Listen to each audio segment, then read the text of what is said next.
शुभ प्रभात बच्चों। मैं स्मिता मैडम छठी कक्षा का तुम्हारे पाठ्य पुस्तक पाठ 3 की ओर हम लोग चलते हैं। पाठ का शीर्षक है, पाठ का नाम है दल नायक की सूझबूझ। दल नायक यानी कि जो भी दल है उसके नायक यानी कैप्टन, उनकी सूझबूझ के आधार पर ये पाठ है और इसके रचयिता है रजनीकांत शुक्ला। तो लेखक ये कहना चाहते हैं और इस पाठ के अंतर्गत उन्होंने हमें स्काउट के बारे में बताया है। तो स्काउट के बारे उनके विषय में जानते हैं। उसमें छात्राएं भी होती हैं, छात्र भी होते हैं। उनमें धैर्य, साहस, परिश्रम, भाईचारा, अनुशासन,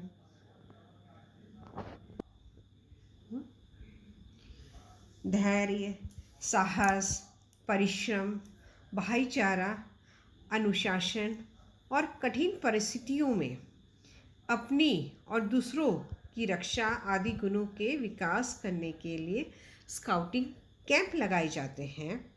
स्काउट को हम अग्रगामी सेना, अग्र दल, अग्रिम दास्ता, टोही दास्ता आदि भी कहते हैं।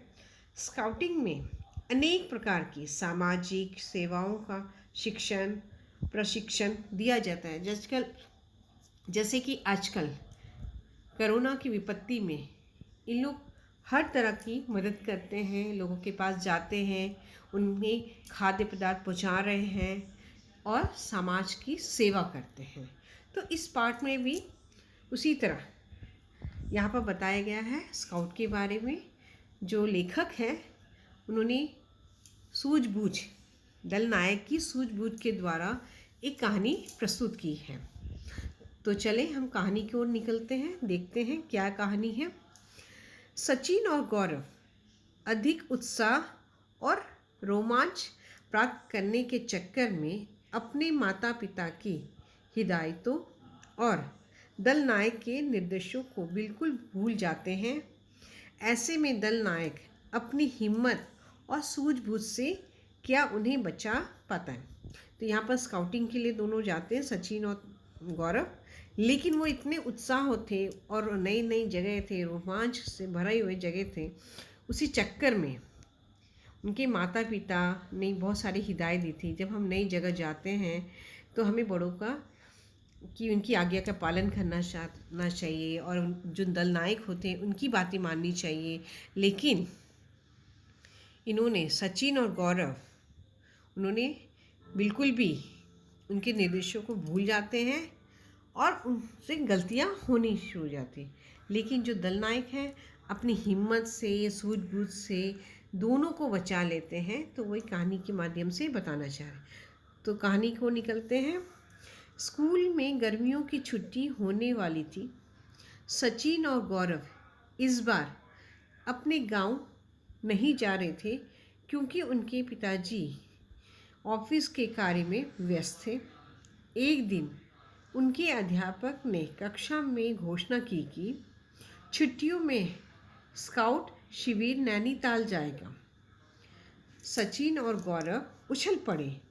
वे बेचैनी से घंटी बजने की प्रतीक्षा करने लगे। उन्हें घर जाकर अपने माता पिता से शिविर में जाने के लिए अनुमति जो लेनी थी।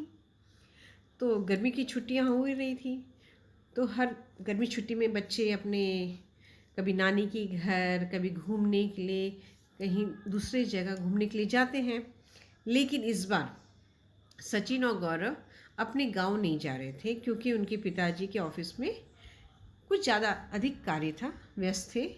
तो इसीलिए एक दिन उनकी छुट्टियों के पहले अध्यापक ने बताया, घोषणा की कि हम लोग छुट्टियों में स्काउट के लिए एक शिविर लगाने जा रहे हैं। और वो भी कहाँ जा रहे हैं, हम लोग नैनीताल जा रहे हैं। तो दोनों बच्चे बहुत खुश हो गए कि इस बार गर्मी की छुट्टी में हम लोग कहीं जा भी नहीं रहे हैं, तो हमें घर जाना है और अपने माता पिता से अनुमति लेना है कि हम भी स्काउट के लिए जाएं। घर पहुंचते ही सचिन और गौरव स्कूल का बस्ता रख कर मम्मी से लिपट गए। मम्मी समझ गई और मुस्कुराते हुए बोली, क्या बात है, क्या चाहिए, आज बहुत ही ज़्यादा खुश हो। तो माँ तो वैसी होती है, तुरंत समझ जाती है अपने बच्चों की बातों को और बिना बोले ही समझ जाती है। उसी तरह तो यहाँ पर भी सचिन और गौरव माँ से लिपट जाते हैं और माँ को सचिन कहता है, मम्मी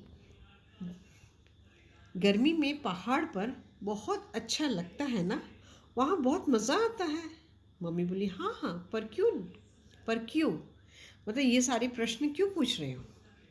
तो गौरव बोलता है, मम्मी इस बार हमारी पाठशाला से कुछ बच्चों को 10 दिवसीय स्काउटिंग कैंप के लिए नैनीताल ले जाया जा रहा है, आप हमें भेजेगी ना? अब गौरव बताने लगा कि मम्मी हमारे विद्यालय से कुछ बच्चों के लिए 10 दिवसीय यानी 10 दिन के लिए स्काउटिंग कैंप के लिए नैनीताल लेके जाया जा रहा है, तो आप हमें वहाँ जाने देगी ना? मम्मी ने सोचा, चलो इस बार दिल्ली में गर्मी वैसे भी ज़्यादा पड़ रही है और गांव भी जाना नहीं होगा, इस बहाने बच्चे घूम आएंगे। वे बोली, शाम को पापा आएंगे तब उनसे बात करेंगे। तो मम्मी ने भी सोचा कि चलो ठीक है, दिल्ली में ऐसे भी गर्मी बहुत होती है तो हम लोग कहीं जा भी नहीं रहे हैं, तो इसी बहाने बच्चे यहाँ रहते रहते एकदम बोर हो जाएंगे, उब जाएंगे, तो थोड़ा सा घुमाएंगे। तो उसकी माँ कहती है, ठीक है, पापा आते हैं, हम शाम में पापा से बातचीत करते हैं।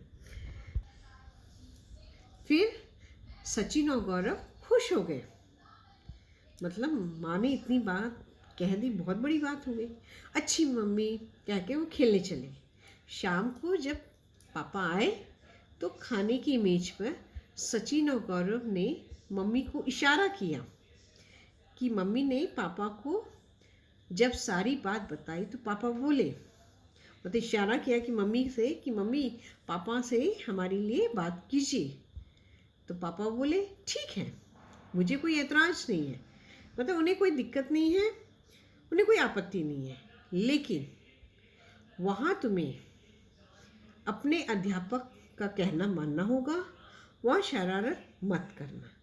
सचिन और गौरव ने धीरे से सहमति में सिर हिलाया और पापा ने अनुमति लिखकर दे दी। तो उनके पिताजी ने कहा, ठीक है, मुझे कोई आपत्ति नहीं है, तुम दोनों जा सकते हो, लेकिन एक शर्त पर, वहाँ जो तुम्हारे अध्यापक होंगे उनका कहना मानना होगा और शरारत बिल्कुल नहीं करनी। तो धीरे से उन्हें तो जानने का उत्साह था, तो उन्होंने हाँ में हाँ मिला दी और पापा जी ने अनुमति लिखकर दे दी। अब उन्होंने कैंप जाने की तैयारी शुरू कर दी। क्या क्या लेके, उसमें बहुत सारी चीज़ें लेके जानी होती है, तो उन्होंने क्या क्या लेना शुरू किया, हल्का बिस्तर, बर्तन, टॉर्च, कैमरा, कपड़े, वर्दी, एक सफारी बैग, पानी की बोतल, सुई धागा, चाकू आदि छोटे मोटे सामान रख लिए। अब जाने की तैयारी के लिए ये सारी चीज़ें उन्होंने अपने बैग में रख ली। रात को नियत समय पर, मतलब जो उन लोग का समय तय किया गया था उस समय पर दिल्ली से बस द्वारा निकली। उन्हें जाना था नैनीताल और दिल्ली से उन्हें नैनीताल जाना था। सभी बच्चे बड़े उत्साह, सभी के बच्चों, जो भी और भी बच्चे आए हुए थे उनमें भी बड़ा उत्साह था, क्योंकि उन लोग नैनीताल घूमने जा रहे हैं, नई जगह जा रहे हैं, घूमने जा रहे हैं और साथ में अपना स्काउटिंग कैंप भी देखें। काफ़ी देर तक तो बातें ही ख़त्म ही नहीं हुई, फिर धीरे धीरे सब सोने लगे। लेकिन सारे बच्चे एक साथ बस में बैठे थे, गपशप मार रहे थे, करते करते बहुत देर तक उनकी बातें ख़त्म ही नहीं हुई। और फिर धीरे धीरे जब सारे बच्चे थक गए, धीरे धीरे वे सब सोने लगे। तो बच्चों, अब आगे की कक्षा में इसका और मैं बताऊंगी कि फिर क्या हुआ उन लोग के साथ। तो आज के लिए धन्यवाद।